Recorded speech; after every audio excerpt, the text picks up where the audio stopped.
Good morning all of you. Good morning all of you. Test के लिए second test हमारा economics का हुआ और उसका एनालिसिस के लिए हम लोग आज मिल रहे हैं। और ऑनलाइन वाले बच्चे जो परेशान थोड़े से हो जाते हैं, टेस्ट का रिजल्ट डिले होता है, हम लोगों का यही टारगेट ही है कि एक हफ्ता में किसी तरह दे देना है। कॉपियाँ ज़्यादा होती हैं तो आपके बार बार मैसेज करने से कॉपियाँ जल्दी से चेक नहीं हो जाएंगी, उसके लिए थोड़ा वक्त लगता है। सारी कोशिश जारी है, थोड़ा सा पेशेंस बना के रखना होगा। तो हम लोग का टारगेट ये है कि एक वीक में इस टेस्ट के रिज़ल्ट को जारी करें, क्योंकि अच्छे से अगर कॉपी चेक होगा तो उसमें समय लगेगा। रिज़ल्ट अब जारी हो गया इकोनॉमिक्स का, और ऋतिक जो है वो टॉप किया है 138 नंबर के साथ। और ये लड़का ऐसा है कि ये प्रीलिम्स में भी 304 नंबर लाया था। और आप लोग ऋतिक से इंस्पायर हो सकते हैं, और भी बहुत अच्छे अच्छे लड़के हैं। मिथिलेश डांगी हैं और एक अकरम राजा हैं, यहाँ तक कि मैं एक और आतिफ और बनवारी मंडल, प्रदीप मंडल का भी नाम लूँगा। ये सब मेरे ऐसे बच्चे हैं कि आगे आने वाले रिजल्ट में ये इनका नाम होगा।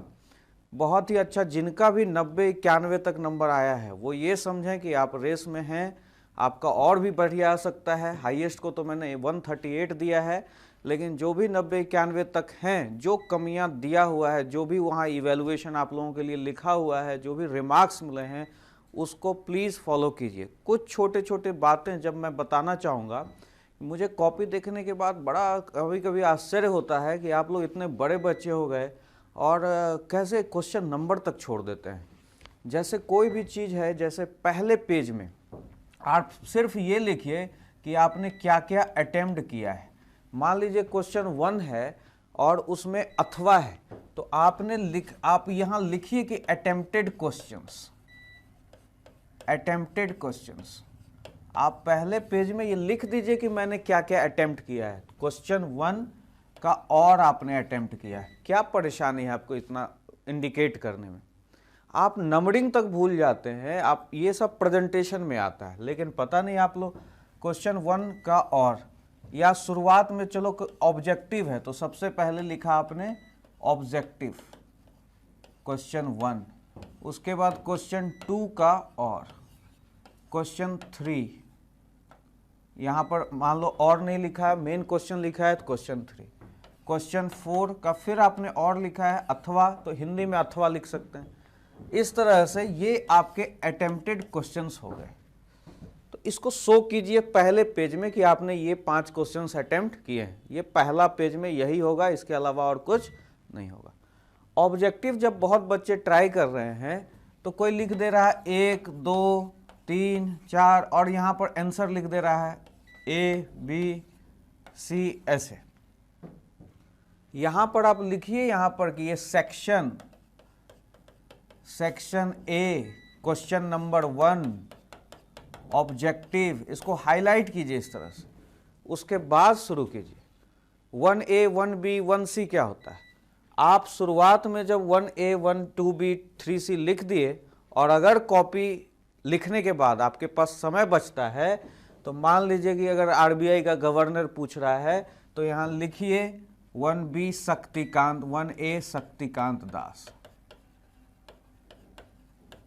अगर टाइम बचता है तो। लेकिन ये चलेगा, लेकिन पहले वो दिखाइए कि ये सेक्शन 1 का ऑब्जेक्टिव आप लिख रहे हैं और पहले का आंसर A है, दूसरे का आंसर B है। ये नहीं कि 1A, 1, 2B, 3C, ये प्रेजेंटेशन आपका खराब कर रहा है। इसलिए section A objective question 1A इस तरह से आप लिखना शुरू कीजिए। ये काम आप तभी करेंगे जब आपके पास टाइम होगा, तो एलेबोरेट आप कर सकते हैं। एक एक वर्ड में जो आंसर है उसको आप लिखिए। किसी बच्चे ने तो यहाँ तक ऑब्जेक्टिव में किया है कि वो क्वेश्चन 1A ऐसे लिख रहा है, लिखते लिखते यहाँ उसके पास जगह खत्म हो गया, फिर यहाँ पर क्वेश्चन नंबर 9 का B, 10 का C उसी पेज में भर दिया ऑब्जेक्टिव। आपके पास पेज की तो कमी नहीं है, आप अच्छे से पन्ना नेक्स्ट पेज चेंज कर सकते हैं। इसलिए इस तरह की गलती ना करें।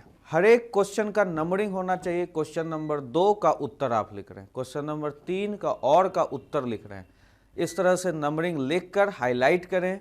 नेक्स्ट जो गलती मैंने देखा है और अभी तक 3 टेस्ट में, कि आप लोग क्वेश्चन जब लिखते हैं और ख़त्म करते हैं, तो अगर ख़त्म करते हैं तो यहाँ पर इस तरह से ख़त्म करने का इंडिकेशन दे दीजिए ना कि ये मैंने ख़त्म कर दिया, और जो हाफ पेज बच गया है उसको इस तरह से काट दीजिए।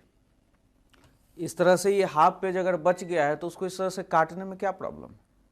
इसका मतलब आपने पहला क्वेश्चन 5.5 पेज में ख़त्म किया, वो दिख गया। ये सभी प्रेजेंटेशन का पार्ट है। और कोई कोई यहीं पर क्वेश्चन नंबर 2 का शुरू कर दिया। इवैल्यूएटर के पास, एग्जामिनर हो सकता है कि अपने पारिवारिक समस्या या उसके साथ और भी सिरदर्दी हो, वो हो सकता है कि इधर मिस कर जाए, आपका इंट्रोडक्शन ही वो ना पढ़े। बाद में उसको मिल गया कि चलो तुमने दूसरा क्वेश्चन लिखा है, लेकिन उसका इंटरेस्ट डिपेंड करता है कि वो पीछे पलट के देखता है या नहीं। इसलिए show your answer to him, अपने आंसर को आप उसको दिखाइए कि हम आपको दूसरा क्वेश्चन नए पेज से शुरू करेंगे, ये नहीं कि वहीं से शुरू कर दिया। तो ये दूसरा मिस्टेक, हमेशा क्वेश्चन नए पेज से शुरू करना है। जो पेज बच गया पहले क्वेश्चन में, वहाँ इंड का नोटेशन देते हुए उस पेज को आधा काट दीजिए। तो इस तरह से ये वाला बात ध्यान रखिएगा प्रेजेंटेशन का बात। कुछ लोगों का है कि पहला, दूसरा, तीसरा क्वेश्चन बहुत अच्छे से लिखे, कोई 6 पेज में, कोई 5 पेज में, कोई 7 पेज में, चलो ठीक है, यहाँ तक भी ठीक है। हमारा कहना है कि आप अपना एवरेज पेज का हिसाब रखिए। अगर 6 पेज में लिख रहे हैं, 5.5 पेज में लिख रहे हैं, तो मेंटेन कीजिए इस सिलसिले को। हर क्वेश्चन में एक एवरेज होना चाहिए। आधा पेज, 1 पेज बढ़ सकता है, चलो कोई दिक्कत नहीं है, लेकिन लास्ट क्वेश्चन लिख रहे हैं और वो 2.5 पन्ने में लिख दिए, 2 पन्ने में लिख दिए, 1.5 पन्ने में लिख दिए, आपका ये गलती आपको रैंक से बाहर कर देगा। 10 नंबर, 7 नंबर, 5 नंबर दे देगा, लास्ट क्वेश्चन में आप पीछे रह जाएंगे। इसलिए अगर मोर देन एवरेज लाना है, रैंक में आपको आना है, आपको चारों क्वेश्चन के साथ जस्टिस करना होगा। ये नहीं कि हम 3 क्वेश्चन खूब बढ़िया से आराम से लिखे और लास्ट क्वेश्चन हड़बड़ी में हम 1.5 पेज 2 पेज में लिख दिए। तो ये गलती आप बिल्कुल भी मत करना। इस तरह से आप ध्यान रखना कि लास्ट क्वेश्चन में हमने बहुत लोगों का देखा है, लास्ट क्वेश्चन को जल्दबाजी में लिखा है, हैंडराइटिंग भी खराब हुआ और 1.5 पन्ना 2.5 पन्ना में कंक्लूड कर दिया है। इसलिए चारों क्वेश्चन के साथ जस्टिस करना है। ये तीसरा मिस्टेक है जो सारे लोग किए हैं, इस पे भी ध्यान रखिएगा।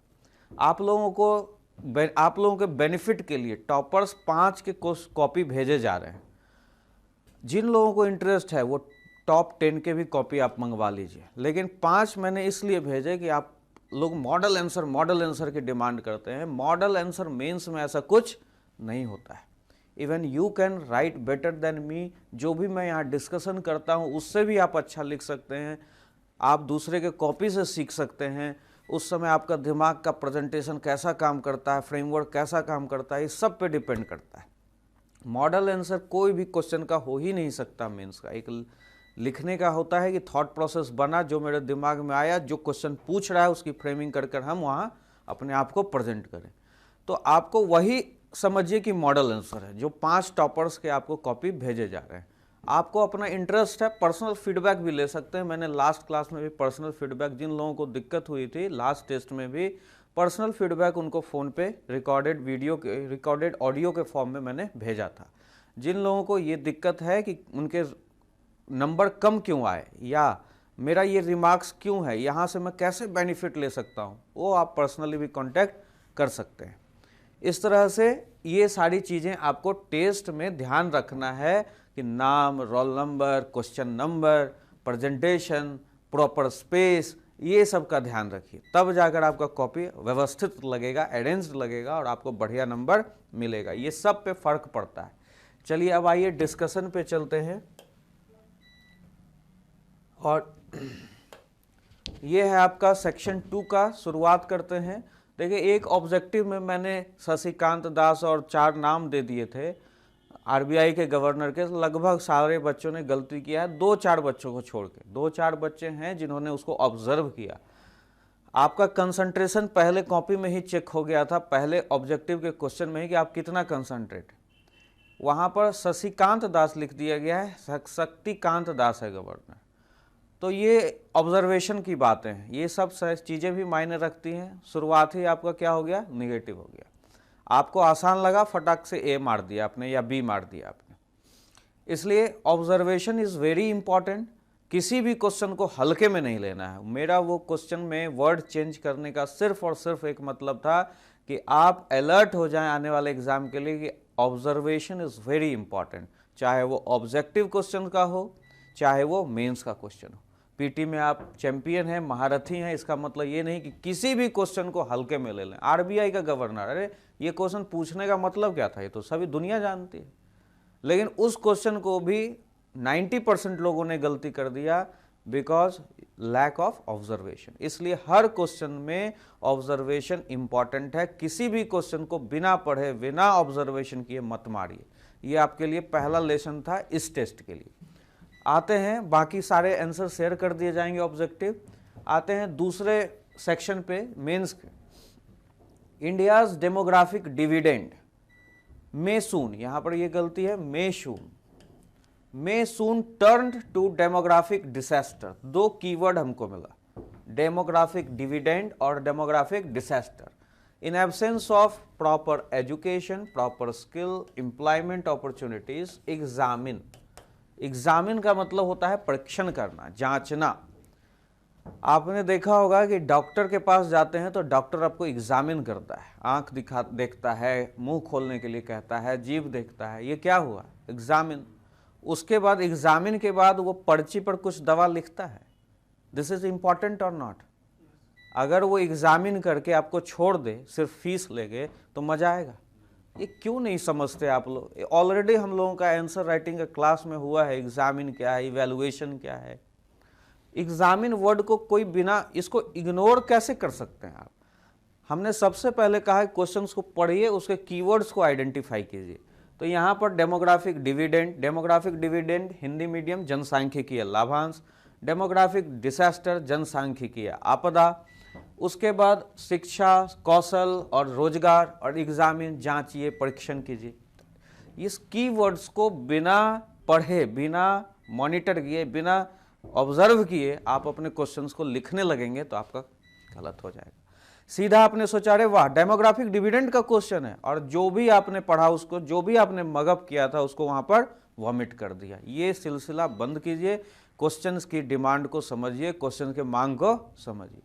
सबसे पहले कह रहा है डेमोग्राफिक डिविडेंड में सून टर्न इनटू डेमोग्राफिक डिसास्टर। मतलब कि ये चीज होने वाला है कि जनसांख्यिकीय लाभांश डेमोग्राफिक डिसास्टर में बदल सकता है।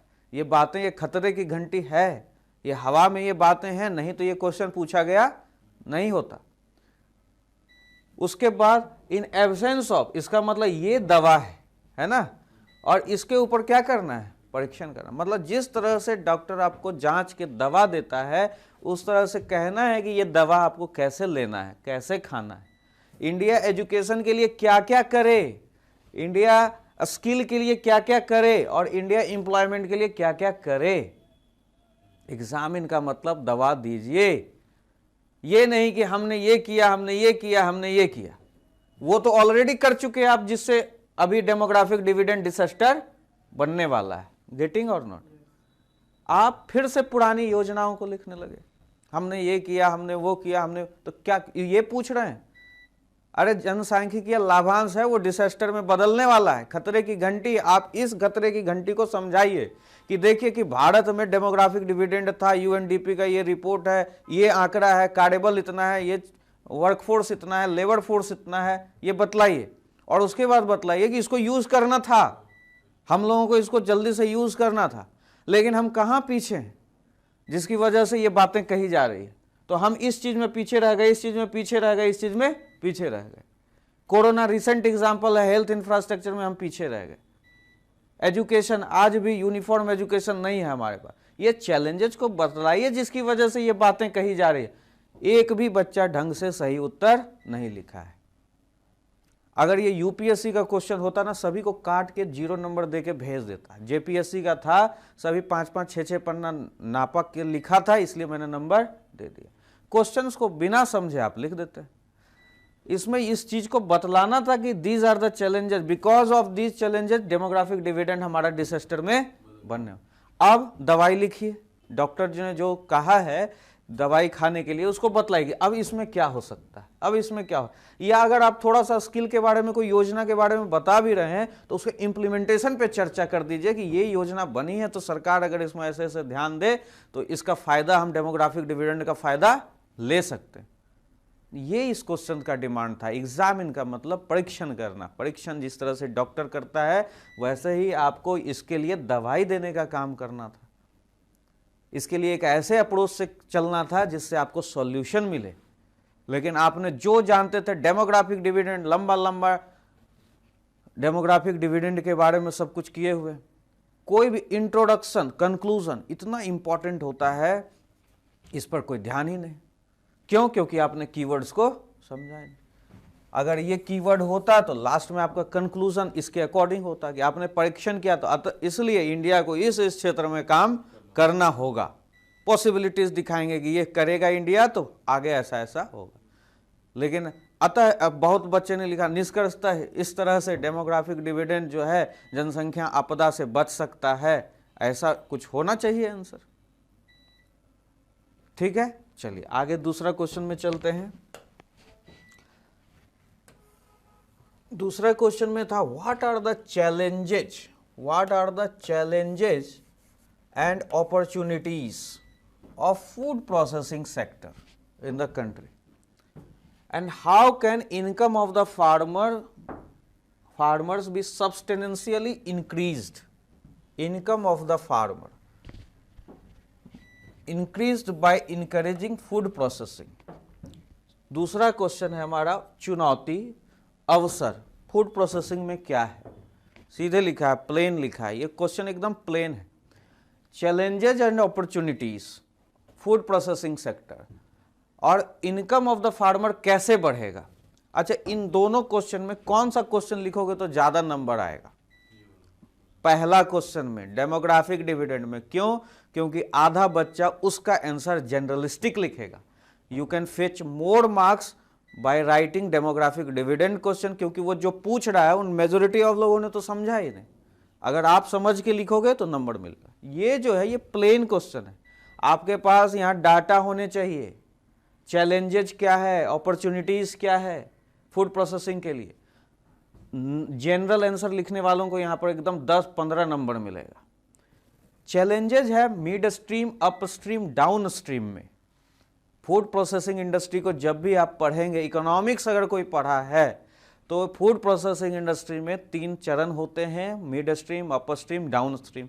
इन तीनों चरणों का मेजोरिटी ऑफ स्टूडेंट्स ने चर्चा नहीं किया। क्यों? क्योंकि वो पढ़े नहीं, उनको फूड प्रोसेसिंग तो बड़ा आसान लगता है। प्लेन आंसर लिख दिया, जनरल आंसर दे दिया, रहम रहम करके मैंने नंबर आप लोगों को दे दिया है। ये बात आप समझिएगा। यूपीएससी का मैं बार बार कह रहा हूं, यूपीएससी होता 0 नंबर मिलता आपको।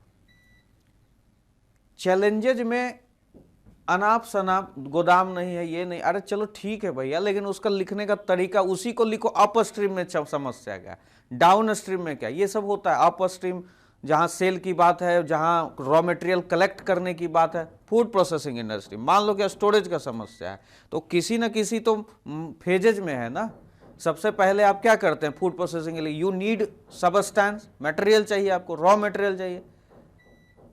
मान लो डाउन स्ट्रीम में क्या होगा, सेल का प्रॉब्लम होगा, बन के तैयार हो गया, फूड प्रोसेसिंग कर के बैठ लिए, मार्केटिंग नहीं कर पा रहे, ब्रांडिंग नहीं कर पा रहे, उसको कहेंगे मिड स्ट्रीम, डाउन स्ट्रीम का चैलेंजेज है। तो आप इन चीजों को लिख के थ्योरी जो है, थ्योरी बतानी है ना, इसलिए ये प्लेन आंसर है। जो जानता है वो लिखो, जो नहीं जानता है अनाप शनाप लिखोगे तो नंबर नहीं मिलेगा। तो चैलेंजेज को तो कोई समझा ही नहीं, जो नॉर्मल जानता है, बयानबाजी जो चौक चौराहे पे करते हैं वही वाला आंसर लिख दिया आप लोगों ने। अपॉर्चुनिटीज, ये अपॉर्चुनिटीज जुड़ा हुआ है क्यों? इनकम से, फार्मर के इनकम से भी। आप ये देखिए कि क्या अवसर है, इसका मतलब अभी तक हम कहाँ हैं फूड प्रोसेसिंग में और इसमें क्या स्कोप है ये बतलाना है। इसका मतलब यहां भी वैलिड डाटा चाहिए आपको कि मेरा मिल्क में 2% प्रोसेसिंग है, मेरा मीट में 40% प्रोसेसिंग है, मेरा अनाज में कितना हम प्रोसेसिंग करते हैं, फ्रूट्स वेजिटेबल्स में। ये डाटा किसी ने दिया? एक बच्चा सिर्फ, मुझे जहां तक याद है मिथिलेश डांगी का नाम, एक बच्चा सिर्फ, वो शायद पुराना बच्चा है, उसने कुछ और उसका डाटा पुराना है लेकिन मैंने उसको नंबर दे दिया। इसका मतलब आपके पास ये डाटा होना चाहिए, तभी जाके आप अपॉर्चुनिटीज को समझा सकते हैं कि यहां हैं हम। और कंपैरिजन कीजिए इंटरनेशनल से, इंटरनेशनल कंपैरिजन करके देखिए, दिखाइए कि और देश के लोग कहां कहां आपसे आगे हैं। तो आपको दिखेगा कि अरे थाईलैंड तो 80% फूड प्रोसेसिंग में है आगे पर्टिकुलर चीजों में। तो विदाउट डाटा ये लिखेंगे तो अपॉर्चुनिटीज को समझा सकते हैं। इस क्वेश्चन को तो टच ही नहीं करना था अगर आपके पास डाटा नहीं। अब बिना डाटा के लिख दिया है आंसर और सोच रहा है क्या कि हमको नंबर दे दे 27 नंबर। बोलो पॉसिबल है? मैंने रहम करके नंबर दिया है, अलर्ट हो जाओ, क्वेश्चन को समझना शुरू कर दो। और नहीं तो कोई अल्टर आदमी मिल गया दिल्ली यूनिवर्सिटी वाला तो नंबर वंबर देने वाला है नहीं। सबको फिर आएगा 67-68 नंबर इकोनॉमिक्स, क्योंकि यही गलती लोग करते हैं। क्वेश्चन को बिना समझे, बिना क्वेश्चन का मांगिए, डाटा का खेल है यहां पर इस क्वेश्चन में। अब बिना डाटा के लिखे जा रहे हैं। उसके बाद इनकम ऑफ द फार्मर्स, तो दिखाइए कि अभी जो फार्मर्स की स्थिति है वो क्या है। और अगर फार्मर फूड प्रोसेसिंग करता है, डिमांड बतलाइए फूड प्रोसेसिंग का, आप देखिए कि कितना डिमांड है उसका। और बीच में जो चेन होता है मिडिल मैन का, वो लोग कितना कमाता है। अगर फार्मर को डायरेक्ट मेगा फूड प्रोसेसिंग का हेल्प मिलता है, वो स्टोरेज करता है, ब्रांडिंग करता है, मेगा फूड पार्क का बतलाइए वहाँ की डिमांड। ये डिमांड ड्रिवन अप्रोच है। फूड प्रोसेसिंग की बात कर रहे हैं और मेगा फूड पार्क को डिस्कस ही नहीं किया। बताइए, ये जो नया चीज लाया सरकार, ये किसानों के इनकम को ही बढ़ाने के लिए तो लाया। मेगा फूड पार्क में डिमांड ड्रिवन अप्रोच है कि किसान जो है वो डिमांड करेगा और उसकी ज़रूरत को पूरा किया जाएगा। वो कहेगा कि भैया मेरा स्टोर कर लो तो स्टोर किया जाएगा। वो कहेगा कि भैया मेरा प्रोसेस कर दो तो प्रोसेस कर दो। कहेगा मेरा मार्केटिंग कर दो तो मेरा मार्केटिंग कर देगा। कहेगा ब्रांडिंग कर लो तो ब्रांडिंग कर देगा। मतलब डिमांड ड्रिवन अप्रोच अगर वहां पर जाता है कि, और झारखंड का एग्जाम्पल दीजिए, झारखंड के 24 डिस्ट्रिक्ट में मेगा फूड पार्क खोला जा रहा है। तो इस तरह से ये जो अवसर दिया सरकार ने, इसकी वजह से किसानों का जो वेस्टेज होगा वो कम हो जाएगा, मिडिल मैन से छुटकारा मिल जाएगा। वो डायरेक्टली प्रोसेसिंग में, डायरेक्टली मार्केटिंग में, ब्रांडिंग में अपने प्रोडक्ट को इन्वॉल्व करके वो बेच सकते हैं, खुद इन्वॉल्व होके थ्रू मेगा फूड पार्क। इस तरह से किसानों की आय बढ़ेगी। तब जाके आपको कंक्लूड करना था कि ये सारी चुनौतियां हैं, अवसर हैं। और मुझे तो ताज्जुब हो रहा था, जैसे इंट्रोडक्शन लिखा तो इंट्रोडक्शन में फूड प्रोसेसिंग इंडस्ट्री क्या है लिख दिया और आगे फिर बढ़ गया।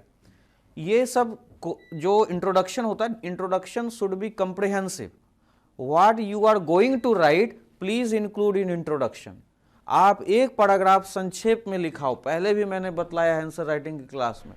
आप लिखने जा रहे हो फूड प्रोसेसिंग, उसकी चैलेंजेज, उसके अपॉर्चुनिटीज और उससे इनकम कैसे बढ़ेगी, तो थोड़ा सा 2 लाइन फूड प्रोसेसिंग के बारे में लिखो।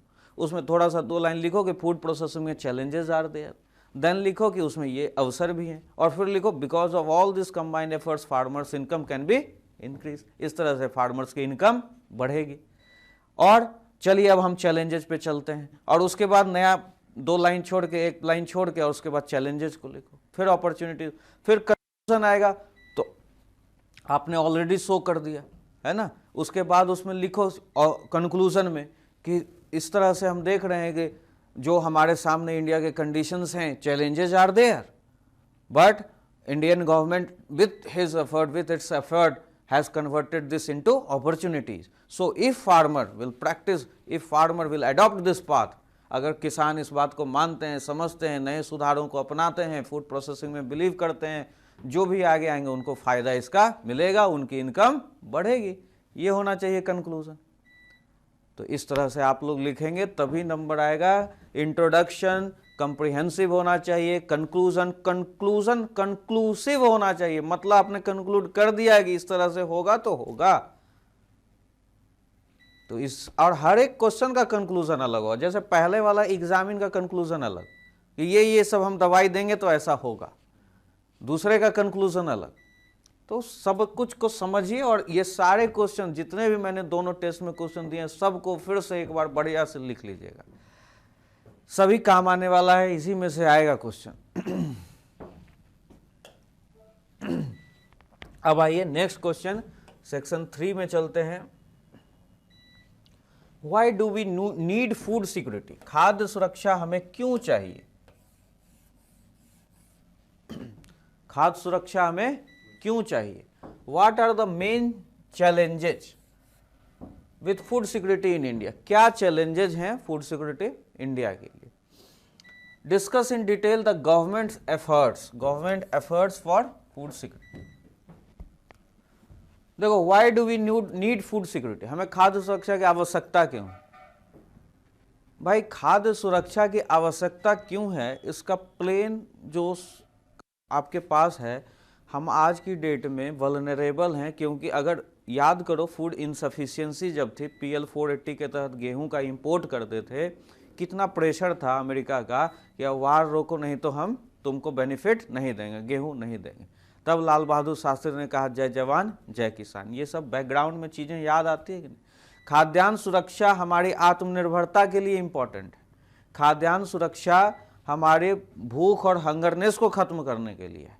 खाद्यान्न सुरक्षा हमारे जो वल्नरेबल सेक्शंस के लोग हैं उनको, बीइंग ए वेलफेयर गवर्नमेंट, सरकार को कल्याणकारी राष्ट्र होने के लिए, उन वल्नरेबिलिटी को दूर करने के लिए खाद्य सुरक्षा इंपॉर्टेंट। फिर जो बढ़ती जनसंख्या है, to feed the growing population, क्योंकि पॉपुलेशन को आप रोक नहीं पा रहे हैं, 2 दूना 4 दूना 8 दूना 16 के दर से बढ़ रहा है, फूड प्रोडक्शन आपका उस रेट से बढ़ता नहीं है।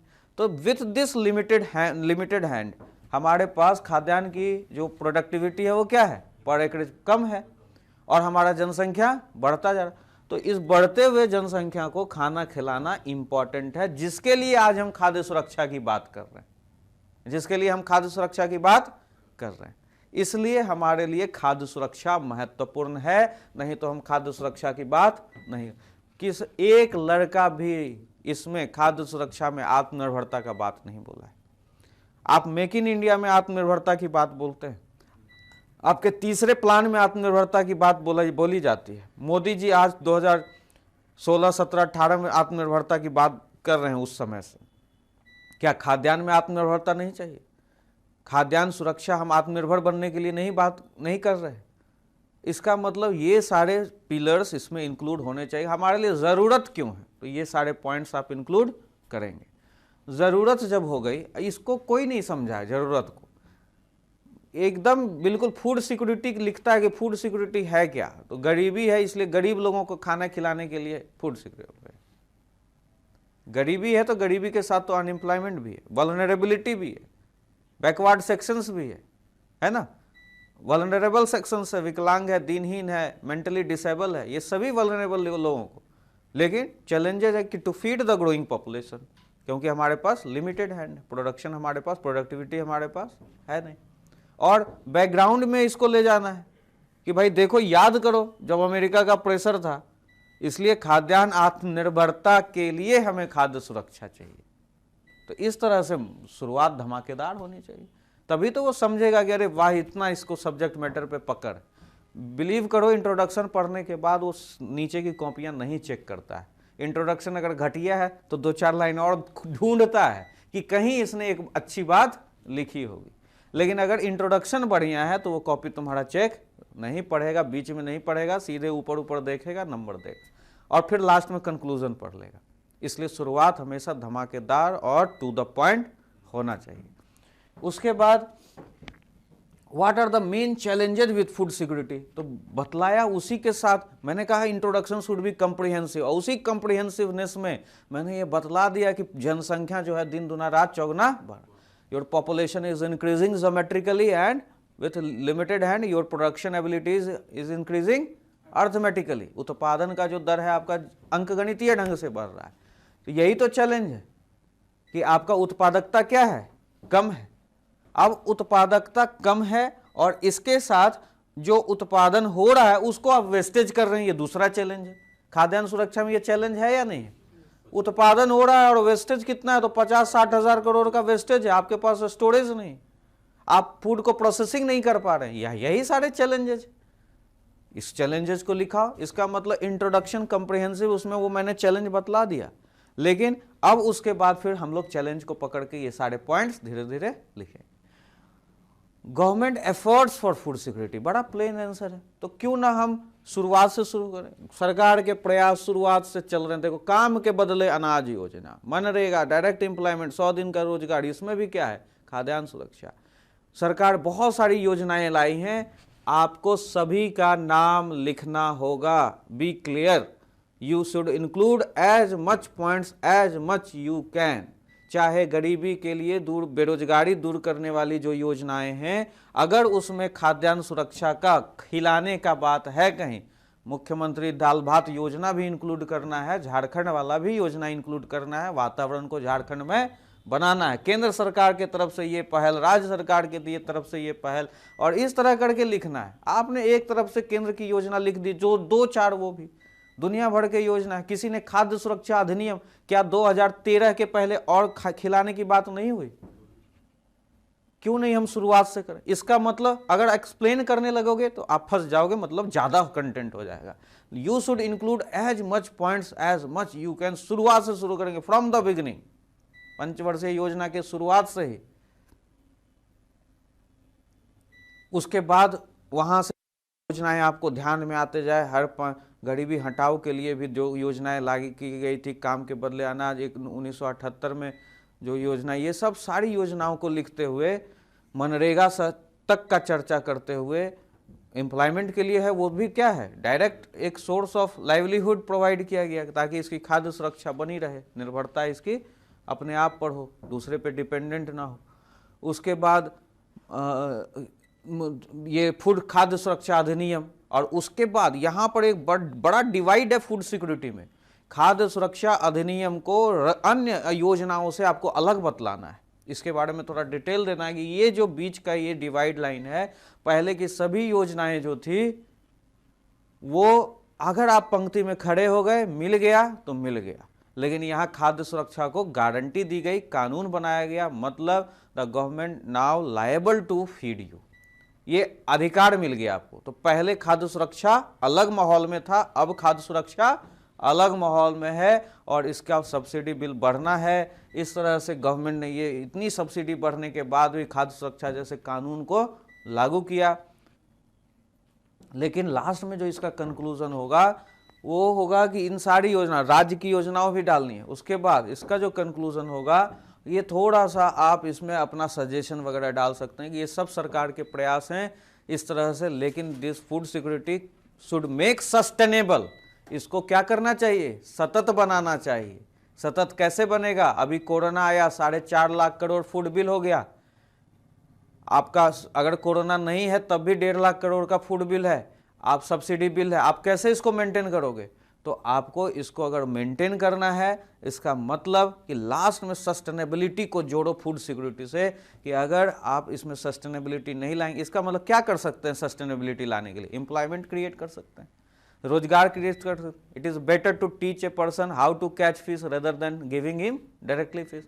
मछली देने से अच्छा है उसको मछली पकड़ना सिखा दे। ये इसका कंक्लूजन होगा जो मिसिंग है। मेजॉरिटी ऑफ, किसी ने नहीं लिखा कि खाद्य सुरक्षा को सतत बनाए जाने की जरूरत है, तभी तो सरकार इस चुनौती से लॉन्गर टर्म में फ्री हो पाएगी, नहीं तो ये चुनौती तो हमेशा चुनौती रहेगा। गेटिंग और नॉट? इसलिए इसको इस ढंग से कंक्लूड करना था कि खाद्य सुरक्षा को सतत बनाए जाने की जरूरत है। Food security should made sustainable, और उसके लिए 2 पॉइंट देने थे। अब चलिए आते हैं नेक्स्ट क्वेश्चन में।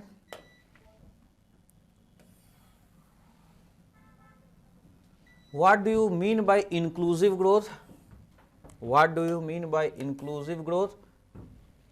How is the government? ये अब बताओ, इन दोनों में किस में लिखोगे? फूड सिक्योरिटी का क्वेश्चन, इंक्लूसिव ग्रोथ, कौन लिखोगे तो ज्यादा नंबर आए? Food security. जिस तरह से फूड सिक्योरिटी को मैंने बतलाया, क्या लगता है लोगों ने लिखा? नहीं लिखा। उसमें स्कोप है आपको अपनी प्रतिभा दिखाने का, इसमें स्कोप नहीं है। मेजोरिटी, तुम कॉपी देख लो, majority of students attempted this question, inclusive growth. क्यों? क्योंकि बचपन से पढ़ते आ रहे हैं इंक्लूसिव ग्रोथ, समावेशी विकास। 1-2 पैराग्राफ लिखा और सरकार की योजनाएं लिखने लगे। लेकिन यहाँ भी जो गलती हुई है स्टूडेंट्स, वो ये गलती हुई है कि इंक्लूसिव ग्रोथ को बतलाने के बाद सरकार के मात्र 4-5 प्रयास को 1-1 पन्ना, आधा-आधा पन्ना में उसने एक्सप्लेन करके, पन्ना भर के कंक्लूड कर दिया। यहां भी वही बात है। अगर आपको इस तरह का क्वेश्चन आता है, हर एक गवर्नमेंट के स्कीम में स्मेल आएगा आपको इंक्लूसिव ग्रोथ का। फिनेंशियल इंक्लूजन हो या इंश्योरेंस सेक्टर हो, फिनांस का क्षेत्र हो, इंश्योरेंस का क्षेत्र हो, एग्रीकल्चर का क्षेत्र हो, इंडस्ट्री का क्षेत्र हो, सर्विस का, हर क्षेत्र को थोड़ा सा एक तरफ उठाकर नजर दिखाइए। सरकार ने जो जो प्रयास किए हैं, चाहे किसानों के लिए, इंडस्ट्री के लिए, अगर make in India, stand up India, startup India, skill India mission है, एग्रीकल्चर के लिए किसान सम्मान निधि योजना, एवरी योजना हैज इंक्लूसिवनेस। चाहे वो फिनेंशियल कोई योजना हो, फसल बीमा योजना, you should include as much points as much you can. इसमें बहुत सारे पॉइंट्स लिखने थे, तब जाके आपको नंबर आएगा। 4 स्कीम लिख दोगे आधा आधा पन्ना में, तो बाबू नंबर आएगा तुम्हें। 2 2 4 4 दूना 8 नंबर देके छोड़ देंगे हम, हमारे जैसा आदमी। बोले, फिर से बोल रहे हैं, रहम करके नंबर दिए हैं तुम लोग। बहुत ज्यादा फ्रीबीज दिए हैं, बहुत ज्यादा फ्री में नंबर दिए हैं, अलर्ट हो जाओ। क्वेश्चन को चूज करना भी इंपॉर्टेंट है। यहाँ फूड सिक्योरिटी में स्कोप था नंबर लाने का, यहाँ पर कोई स्कोप नहीं है नंबर लाने का। चलिए आगे बढ़ते हैं, खंड 4 में चलते हैं, और यहाँ पर है discuss the role of capital. Discuss the role of capital, पूंजी की भूमिका इकोनॉमिक ग्रोथ में, आर्थिक समृद्धि में। Why FDI is important, What are the government efforts to increase FDI? इस क्वेश्चन को जस्ट लाइक मैं बता रहा हूं, क्वेश्चन को चूज करना इंपॉर्टेंट है। ये क्वेश्चन जिसने भी चूज किया है उसको ज्यादा नंबर मिलेगा, लेकिन कैसे लिखने पर मिलेगा। क्या आपको इस क्वेश्चन में कोई लिंक समझ में आ रहा है? आधे पार्ट के बाद discuss the role of capital in economic growth और why FDI is important for India. कोई लिंक समझ में आ रहा है? अरे मेरे भाई, इंडिया में एक समय में लो सेविंग इकोनॉमी था, निम्न बचत वाली अर्थव्यवस्था थी। हमारे पास बचत नहीं था, हमारे पास पूंजी नहीं था, लो कैपिटल था, हमारे पास बचत नहीं था, हमारे कैपिटलिस्ट इंडस्ट्रियलिस्ट के पास इतना पैसा नहीं था कि वो लोग हमारे लिए फैक्ट्री लगाएं। लाइवलीहुड इकोनॉमी था, जीविकोपार्जन के लिए खेती करते थे, और तभी हमारा हिंदू ग्रोथ रेट था 3.5% से ज्यादा की समृद्धि हम प्राप्त नहीं कर पाए। वो क्यों हो रहा था? Because of low capital. India at that time low saving economy. और उस समय क्या FDI का स्कोप था? बताओ, FDI का स्कोप था उस समय? क्लोज्ड इकोनॉमी था ना। इसका मतलब हमने बाहर से कोई ऑप्शन नहीं छोड़ा, इंपोर्ट ऑफ इन्वेस्टमेंट का कोई ऑप्शन नहीं था, क्लोज्ड इकोनॉमी। और अपने घर की हालत खराब, जितना कमाते थे उतना खा जाते थे, लो सेविंग इकोनॉमी। इसका मतलब कि discuss the role of capital in economic growth, इसमें वही बातें लिखनी थी। आर्थिक इंडिया में हो ना, इंडिया में लिख रहे हो ना ये answer. Discuss the role of capital in economic growth, तो लिखो, बताओ कि इंडिया में कैपिटल कैसे इंपॉर्टेंट है। उस जमाने को बैकग्राउंड में ले जाओ, कहो कि जिस समय लो सेविंग इकोनॉमी था, इंडिया के पास पूंजी नहीं थी, उस समय कैपिटलिस्ट के पास नहीं था, और हम लोग जीविकोपार्जन में थे, बाहर का इन्वेस्टमेंट का ऑप्शन नहीं था, कैपिटल नहीं था, then we way are trapped in low economic growth cycle. 3.5% का ग्रोथ होता था। लेकिन पूंजी का महत्व समझाने के लिए उसको बताओ कि when we allowed FDI after 1991 से जब से FDI आने लगा, धीरे धीरे उसका असर हुआ, और इंडिया 2005 पहुंचते पहुंचते इंडिया साइनिंग इंडिया में बदल गया। इसका मतलब पूंजी का आने से बदलाव पड़ा। इसका मतलब पहला पार्ट में यह लिखना था, discuss the role of capital in economic growth. आपको इंडिया का एग्जांपल देना है कि इंडिया की आर्थिक समृद्धि पूंजी से कैसे प्रभावित हुई। अब आप ही लोग सोचना कि क्या आप इस क्वेश्चन को समझ पाए। और देखिए ये कैसे इससे लिंक है। चूंकि यहां पर ये बैकग्राउंड में उम्मीद था इवेल्युएटर को कि इस तरह से लिखेगा, तो नेक्स्ट क्वेश्चन क्या है? Why FDI is important. अब आप ऑलरेडी आप उस कंक्लूजन पे पहुंच चुके हैं कि FDI 1991 के बाद आया तो देश इंडिया साइनिंग बन गया। इसका मतलब FDI हमारे लिए क्या है? इंपॉर्टेंट है। इसका मतलब हमारे देश की जो बचत है वो कम है। हम अपनी सिर्फ और सिर्फ अपनी सेविंग पर अगर निर्भर रहेंगे तो हमारा काम नहीं चलेगा। That's why we have to dependent on FDI। हमें FDI चाहिए। तो इंडिया को अगर तेजी से विकास करना है तो वी नीड FDI। हमें अगर बड़े बड़े प्रोजेक्ट को समय पर पूरा करना है, अगर हमारा विजन 40-50 साल का है, इंफ्रास्ट्रक्चर नीड हमने डिसाइड कर लिया है, तो उस विजन को पूरा करने के लिए हमें एफडीआई चाहिए, वो हमारे घर की पूंजी से होने वाली नहीं। That's why FDI is important for India. उसके बाद है गवर्नमेंट एफर्ट्स टू इंक्रीज। अब इसमें एक बच्चा बहुत अच्छे से 1991 से, माय गुडनेस, उस बच्चे का मैं नाम भूल रहा हूं, लेकिन वो जो भी होगा समझेगा, 1991 से एफडीआई के लिए क्या क्या प्रयास किए गए हैं उसको उसने लिखा है, बहुत बढ़िया। लेकिन इसको अगर आप 1991 से शुरू करते हैं तो 1991 से लेकर 2001 तक, चलो एक फेज में बांट दिए, ठीक है। 2001 से आप 2002 से लेकर आप 2000 मान लो कि 12 तक एक फेज में बांट दिए। इसको 12 तक नहीं तो इसको 14 तक कर दिए, ठीक है। अब तीसरा फेज जो है, ये आपके जो युग पुरुष प्रधानमंत्री बने थे उस समय का फेज बहुत इंपॉर्टेंट होगा। क्यों? क्योंकि ये कंटेम्प्रेरी है, ऐसा नहीं कि वो युग पुरुष है इसलिए उनका बढ़ा चढ़ा के लिखेंगे।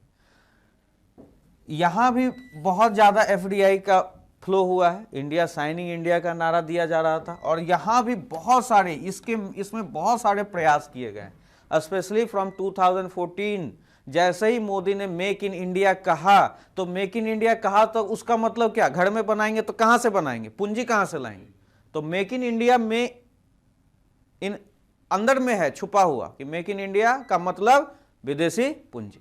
मेक इन 2 मोबाइल बनाने वाली कंपनी से 167 मोबाइल बनाने वाली कंपनी, तो कहां से पैसा आ रहा है? बाहर। मेक इन इंडिया का मतलब मेक इन इंडिया, हम ऐसी फैसिलिटी, ऐसा प्लेटफॉर्म तैयार करेंगे कि आप आइए और इंडिया में बनाइए। आपको 2014 से जो कुछ बड़े चीज गवर्नमेंट ने किया वो, और उसके अलावा गूगल भी कर लेंगे। इस क्वेश्चन को अच्छे से तैयार कर लीजिएगा, गूगल भी कर लेंगे। बहुत सारे एफर्ट्स हैं। मैंने अपने बच्चों को एक नोट्स दिया हुआ है जो पीआईबी वाला आप लोगों को शेयर किया था वो, और नोट्स में भी जो आपको हैंड आउट आपके शेयर किया गया है पीडीएफ मोबाइल ऐप पे, वो बहुत इंपॉर्टेंट है। उसमें डाटा लिखा हुआ है, वो डाटा को आपको यहाँ डालना होगा। This question demands data. तो इस तरह से 3 फेज में बांटकर आप एफडीआई के प्रयास को यहाँ लिखेंगे। ये हुआ नंबर लाने का तरीका। 130 क्या तुमको 150 नंबर मिल जाएगा इकोनॉमिक्स में, लिख के तो देखो एक बार ऐसे। चलिए आगे चलते हैं। और अथवा में फिर से एक क्वेश्चन है कि globalisation has change the role of a state. इसका मतलब यहां पर एक कीवर्ड आया हमारा ग्लोबलाइजेशन,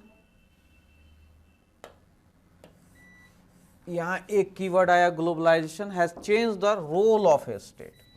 इवैल्यूएट, मूल्यांकन कीजिए।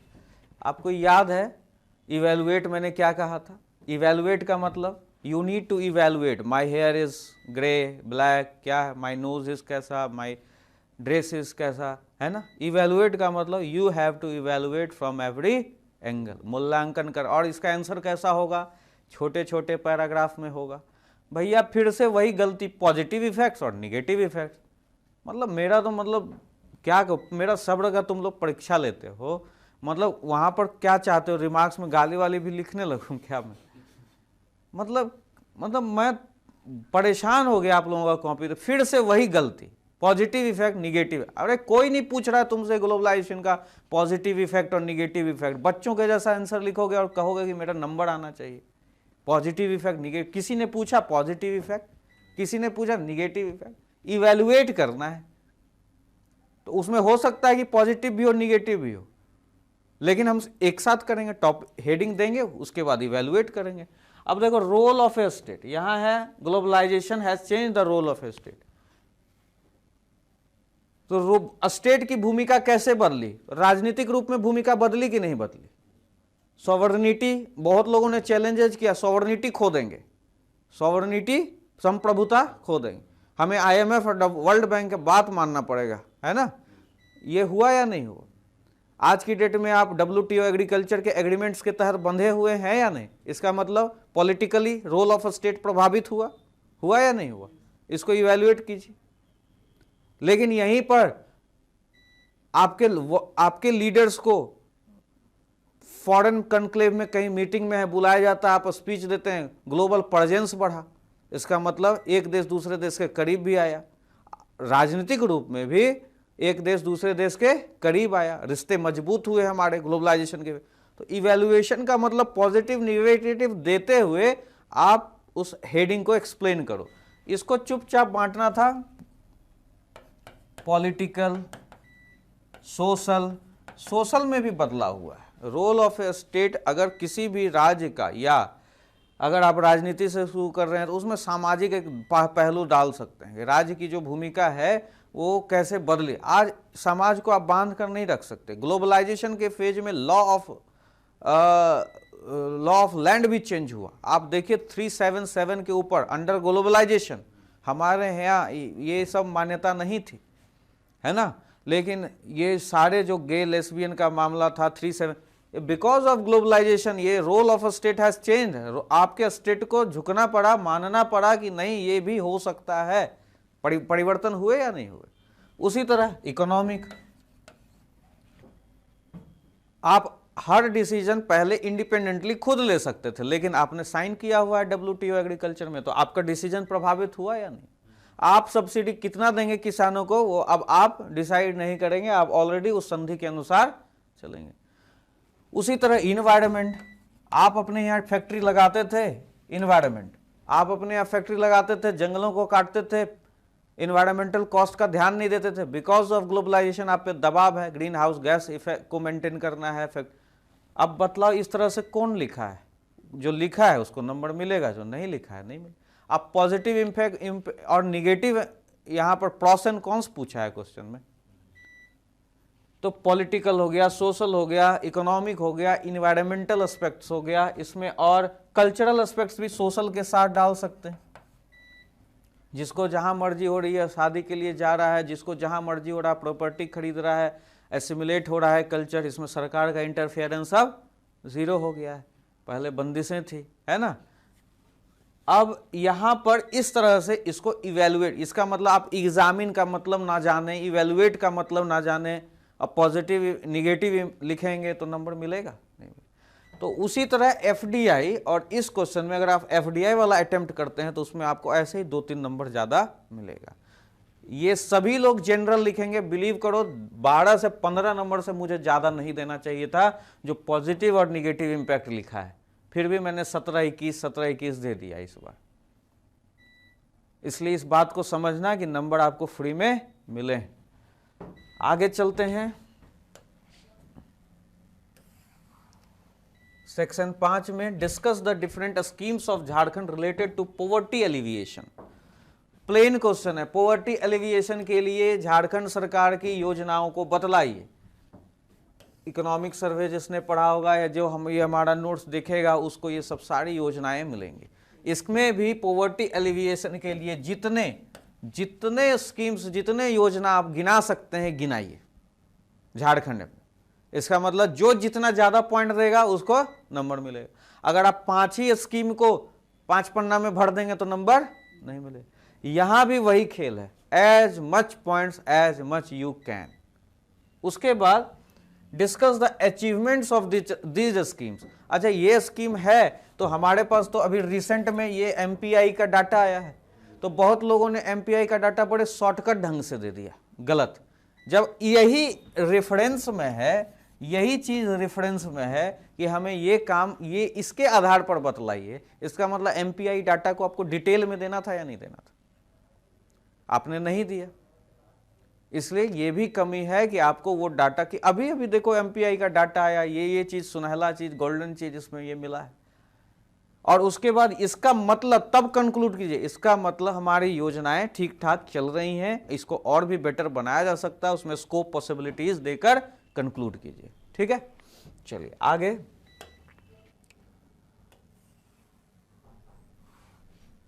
What is the trend of public expenditure. मुझे नाम याद नहीं आ रहा है, लेकिन सिर्फ एक लड़का इस क्वेश्चन को बढ़िया से लिखा है। पब्लिक एक्सपेंडिचर, सरकार एग्रीकल्चर में कहाँ खर्च कर रही है, इंडस्ट्री में कहाँ खर्च कर रही है। जो इकोनॉमिक सर्वे का डाटा है आपको एज इट इज उठाकर लिखना है।